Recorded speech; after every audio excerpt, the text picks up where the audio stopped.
The Radio Memories Network is brought to you in part by Liberated Syndication, podcast publishing made easy, libsyn.com. That's LIBSYN.com. Welcome, old-time radio lovers, to the Boxcars 711 Old-Time Radio Pod. I am Bob Camardello, your host, and for the next hour or so, your guide, as we travel back in time, back before TV was, to the golden age of radio. Your Playhouse of Favorites features classic and memorable stories and novels from classic literature. Most of the collection features adventure stories from the 19th century, all of which continue to spark the imagination to this day. The shows are great production quality and highly entertaining to bibliophiles and adventure fans alike. Your Playhouse of Favorites.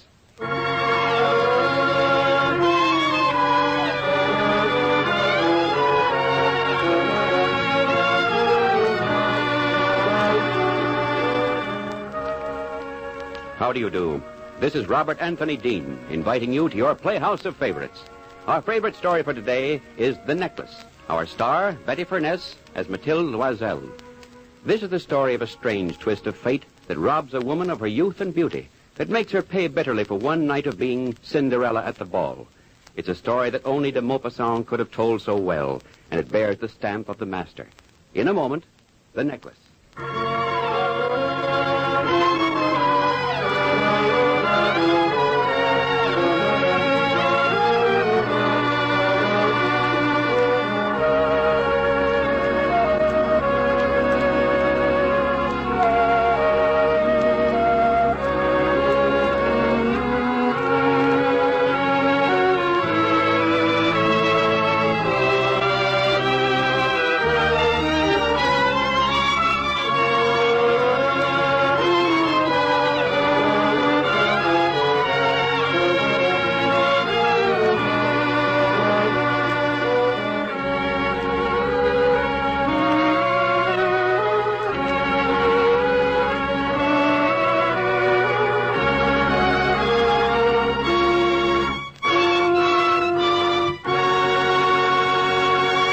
From its place on the shelf of immortal classics, we take down The Necklace and raise the curtain on a strange story of fate.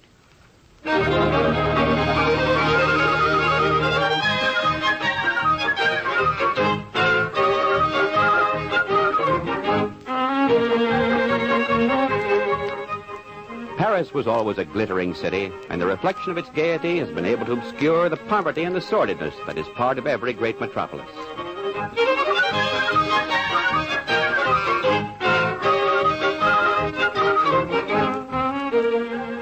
Two men sit alone at their table in a crowded cafe. They're amusing themselves by analyzing some of the people around them, gathering impressions from a gesture, a look, or a manner. You are being romantic, my friend. Then what is your impression when you look upon that girl there in the corner?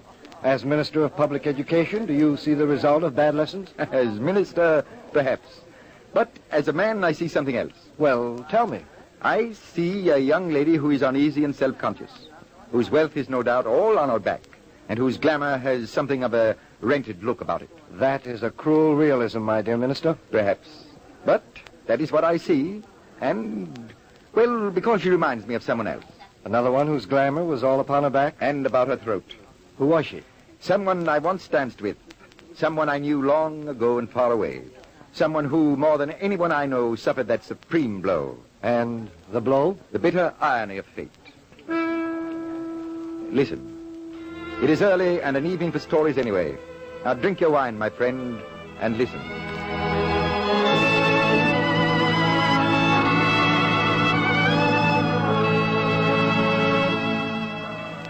Her name was Mathilde, and she was lovely, and she was charming, and she bore herself with an aristocratic air. There was about her an instinctive elegance. But beyond this she had nothing more, for Mathilde was the daughter of poor working people, and in spite of all her splendid dreams, she married an equally poor clerk in one of my departments, one Armand Loisel. And Mathilde, as a wife, had neither lovely gowns nor jewels, nor had she the footman she dreamt of, or the gilded walls of a magnificent home. And these were the things she longed for most of all. This, the style of life she believed she'd been fashioned for. Armand was vaguely aware of this, and he did all he could to make her happy in their pinched world. But fate also marries with us when we take a bride. And one evening in a spring some 10 years ago, Armand came running up the stairs. Mathilde! Mathilde! Mathilde, where are you, my dear? In here. Dark bedroom, but why? I was looking from the window. There's nothing to see, only a brick wall. What if it is? Can't I look? What? I have something else for you to look at, my dear. In my jacket pocket. Can you guess what it is? How can I? Try. Only try, Mathilde. It's small, white, and square. It holds a most brilliant world. But... You can't guess? No. Well, my dear, then, look. An invitation. An invitation? To what? To a most brilliant affair, gathering of the finest and the richest. Listen. The Minister of Public Education asks the honor of Monsieur and Madame Loisel's company Monday evening at the Minister's residence. There, what do you think of that? What should I think of it? But doesn't this make you happy? I went to a great deal of trouble to get it. Then you wasted your time, Armand. I don't understand. The whole official world will be there. It'll be brilliant. Don't you want to go? No. But why? Because what shall I wear? Tell me. What clothes has the wife of a poor clerk to wear?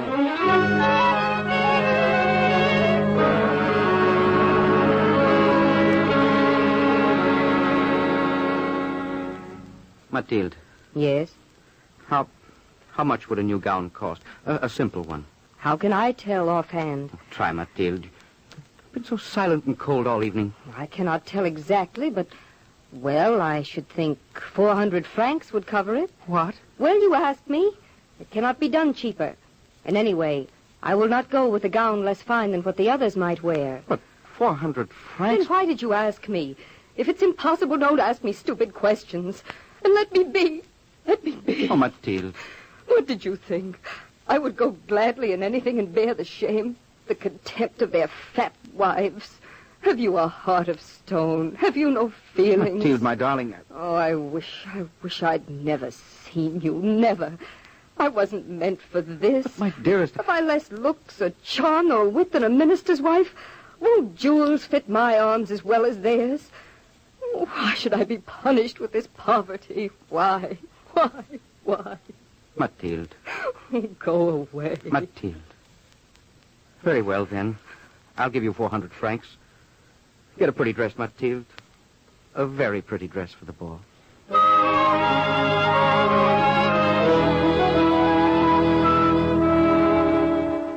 And Armand gave her the only 400 francs he had in the world.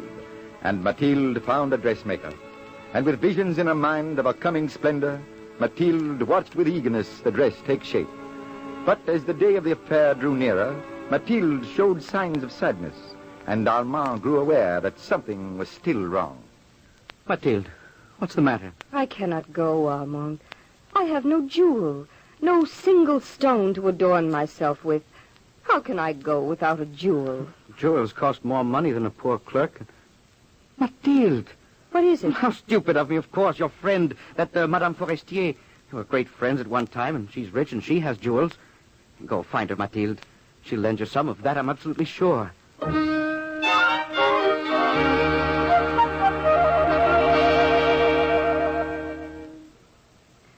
A jewel, Mathilde? Why, of course. You may borrow whatever you choose. How shall I thank you, Jeanne? Save your thanks for strangers. Here is the box. Choose what you will, my dear. Oh, how they sparkle against the velvet, Jeanne. This bracelet, let me try it on. No, that is not it. The one thing that will make a jewel of all of me. This color of pearls, perhaps. Oh, it's like a fire, Jeanne. Like a living fire. Here, let me put it on you. Now, look at yourself in the mirror. Oh, it's like nothing I've ever seen. This, Jeanne, this necklace is what I must wear.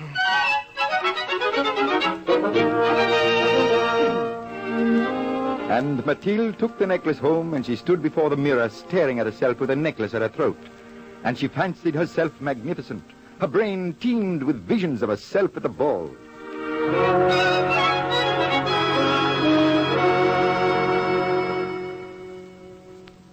I shall put them all to shame. All to shame. Necklace is beautiful, Mathilde. They're like a trapped flame.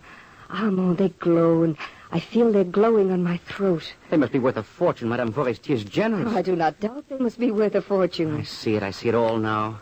Ministers and officials will all lose their heads over my wife. Mine, Armand Loisel, a clerk in their office. That's as it should be. Let them lose their heads. But you must be careful of the necklace, Mathilde. I will. Oh, Armand, I am happy, happy.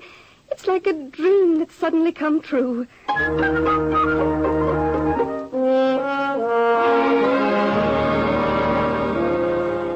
I shall not forget the throng that gathered at my house that night. The ballroom glittered with crystal lights and jewels and richly colored gowns. And most brilliant of all was Mathilde Loisel. She sparkled with vivacity. She was alive, electric. Her wit and charm found hundreds of admiring glances. She was a stunning success, and she danced with an intensity of joy. And we all, even I, were completely bewitched by her.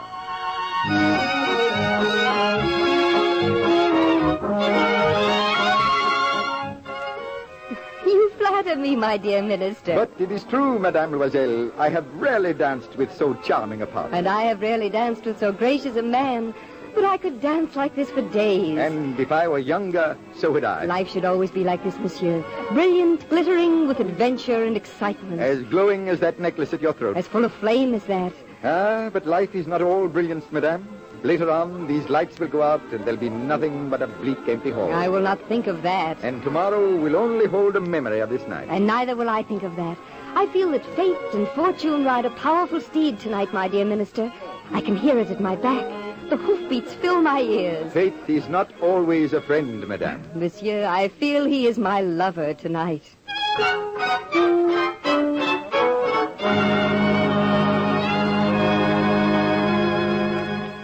And Madame Loisel's night of splendor danced on. Until the pale hours of dawn, her glory and her triumph lasted.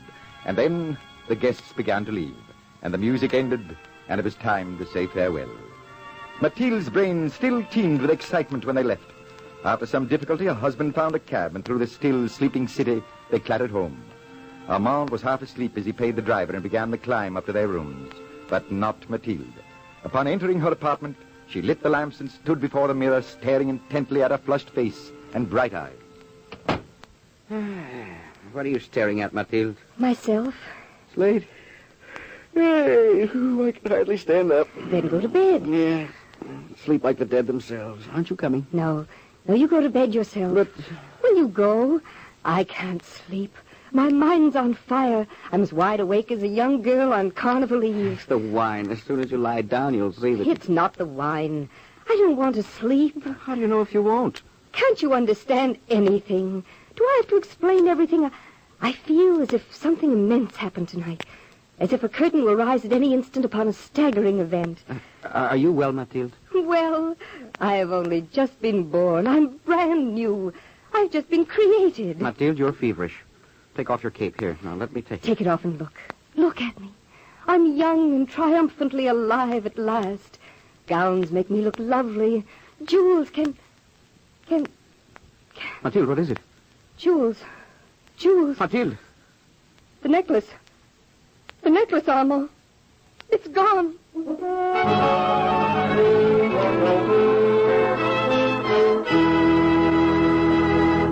The curtain falls on Act One of The Necklace, a presentation of your Playhouse of Favorites.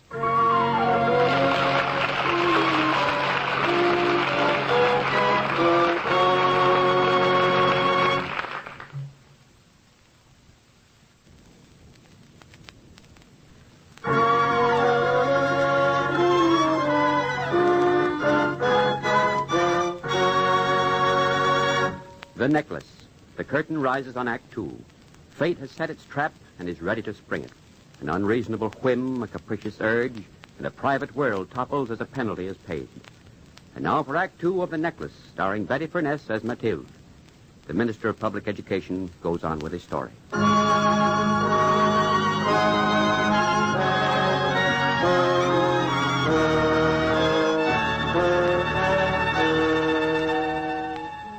An imagined world is always an unconquered empire, and passions are not the only weapons that win it. And passions were the only weapons of Mathilde Loisel. In that moment when they realized the necklace was gone, their hearts squeezed, and for a wild moment they stared at one another in shocked terror. The necklace, the borrowed fortune that Matilda had worn as if it were the ravishing center of the world, was gone. And when they both sprang back to motion, panic gripped them. It must be in a cab, Balmont cried, and he dashed out into the dawn-quiet streets.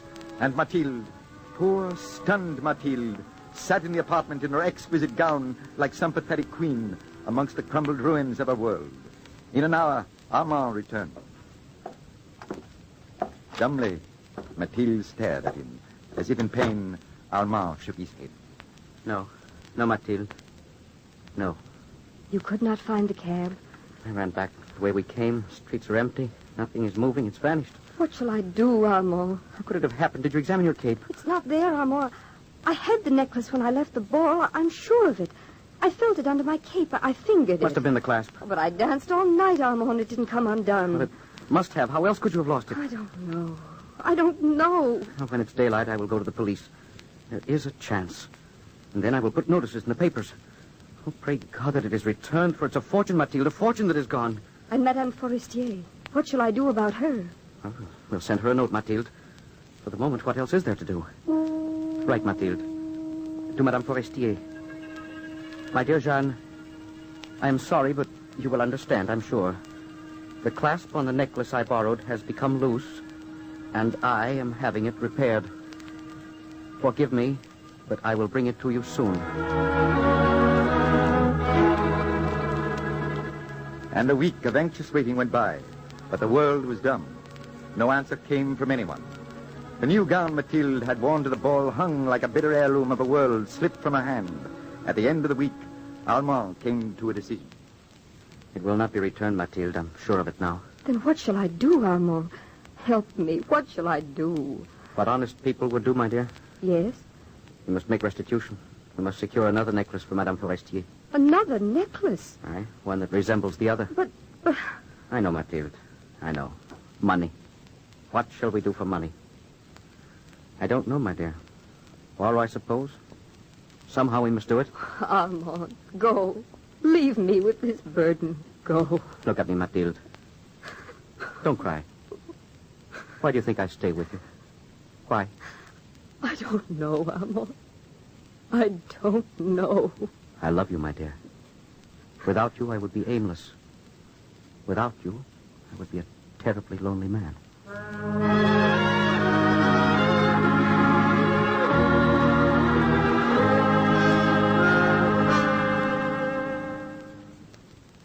Oh, so this necklace does not please you, monsieur? No, I'm looking for a certain kind, monsieur. I saw it once many years ago. One with an old-fashioned clasp. Well, I have a few with that kind of clasp. One moment, secretary, please. It's hopeless, Armand. We've been in a dozen stores. Patience, my dear. We will find one. Wait and see. I have only 3 of them, monsieur. Yeah, let me spread them out on the counter for you. Armand! Oh, Madame recognizes what she's looking for. This one. A truly lovely string of pearls. May I congratulate Madame Stays? The clasp is... An old-fashioned one, monsieur. Look. It's like a twin, Armand. For a moment, I thought... You thought what, madame? This is what we're looking for, monsieur. Is it expensive? Oh, not if it is value and quality you desire, monsieur. How much is it? 40,000 francs. It is too much. Well, because it caught Madame's fancy, because she was taken with it, I will reduce it somewhat. How much? You may have it, monsieur, for 36,000 francs. And at that, it is a real bargain. And what security can you offer me, monsieur? I earn a weekly salary. You will permit me to garnish it in part, then? Yes. Then sign here. From friend, from stranger, from relative, Armand borrowed. And bit by bit the amount grew, until one bright morning some 10 days after Mathilde lost the necklace, Monsieur and Madame Loisel appeared once again in a jeweler's shop with 36,000 francs to purchase the necklace. And as they went home, the tremendous burden they had laid upon their lives was forgotten in another worry, a fear of Madame Forestier. Would she notice the substitution? Perhaps hers had been even more expensive. If you will come this way, Mademoiselle. How is Madame Forestier? She has a slight headache, Madame. Who is it? Mademoiselle to see you, Madame. Oh, Mathilde. Good day, Jean. Good day. You got our note, Jean, about the necklace? Yes? I'm sorry, but... Have you the necklace? Yes. Here it is. You might have gotten it back to me sooner. I might have wished to wear it. After all, I'm sorry, Jean, but the clasp... I hope the jeweler did a decent enough job. So much wrapping paper upon it. Well, one would think... Mathilde, what's the matter? Nothing. You've gone as white as a ghost. Jacques! Jacques! Some wine, instantly. Sit down, Mathilde. You look so ill. I brought some sherry, madame. Give it here. Come now.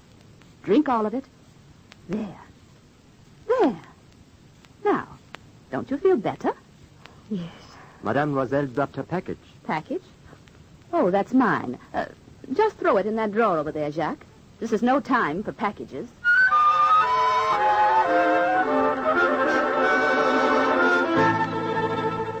And so the substitute necklace was returned without Madame Forestier discovering it. And Mathilde entered a new existence, drab, bleak, as flat as a rocky, struggling land. For the world waiting for Mathilde was burdened with the enormous weight of 36,000 francs. An overwhelming debt was the fruit of her dreams and romantic passions. And Mathilde's charm and looks were all to be ground under by it. And the payments came due each week, each month, each year. The relative, the stranger, the banker politely but firmly appeared for their share of the Loisel's income. Armand grew thin, and his clothes grew frayed and patched. A sou here, a sou there, paid the banker. And Madame Loisel, charming, elegant Mathilde, grew heavy and ill-kempt. She dressed like a fishwife now. She spoke loudly and hoarsely. None would dream that Madame Loisel, the hard, rough woman who lived in the upstairs garret, once wore an exquisite gown and danced with the official great. None would have dreamt it. None but Mathilde Loisel.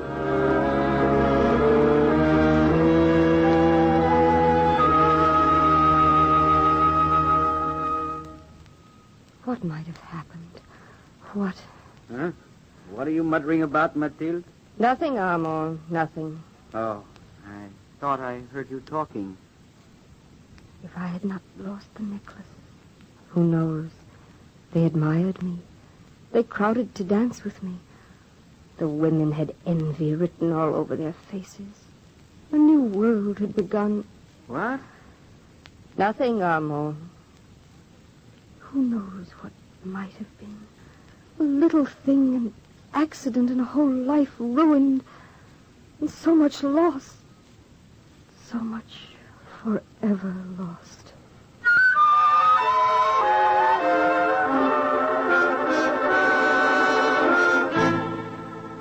But Mathilde had no idea just what she had lost.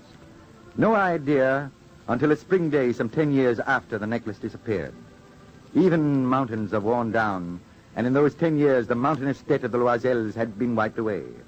And upon that spring day, Madame Loisel, looking old beyond her years, walked along the Champs-Élysées. An attractive woman with a child was approaching her. It was Madame Jeanne Forestier. Jeanne, Madame, I beg your pardon, but I do not know you. Jeanne, it is I, Mathilde. Mathilde Loisel, Jeanne. Mathilde Loisel? No. No, it can't be. What has life done to you, Mathilde? You are so changed. What did you expect after the struggling times we've had? Fine airs and graces? But, my dear old friend, it's been only 10 years. 10 short years. No, Jeanne. 10 endless years. Of pinch and poverty. Of backbreaking drudgery. How? Why? We got into debt. That's all. We got into debt. My poor Mathilde. How dreadful. Yes, Jeanne. And ironic. For here you are, lovelier than ever, while I'm old and drab. Please. You talk as if it were my fault. Your fault? No. But all the same, you were responsible. In a way, it was all because of you. But how? Tell me. How because of me? Once I borrowed your necklace, a long, long time ago. Do you remember? I think so. The Minister of Public Education gave a ball. that was when... Yes, that was when it all began. 10 short years ago, as you said. But I lost the necklace I borrowed from you, and we bought a new one to replace it. And the debt we incurred. Paying it off is what's made an old woman of me. But that's not possible. Look at me, and you'll see that it is possible. No, I mean... How much did you pay for the new one? 36,000 francs. And we've paid it back every cent. Oh, no, Mathilde. Oh, didn't you know? The ones you borrowed were paste. Paste. And not worth over 500 francs.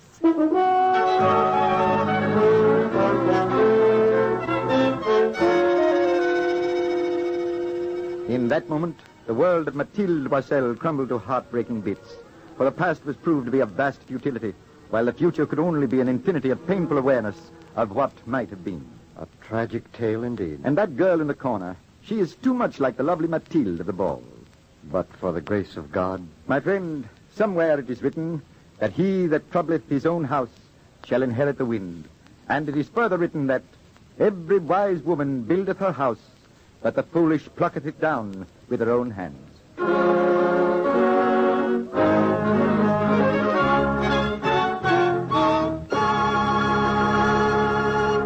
And so the curtain falls on Guy de Maupassant's The Necklace, presented by your Playhouse of Favorites.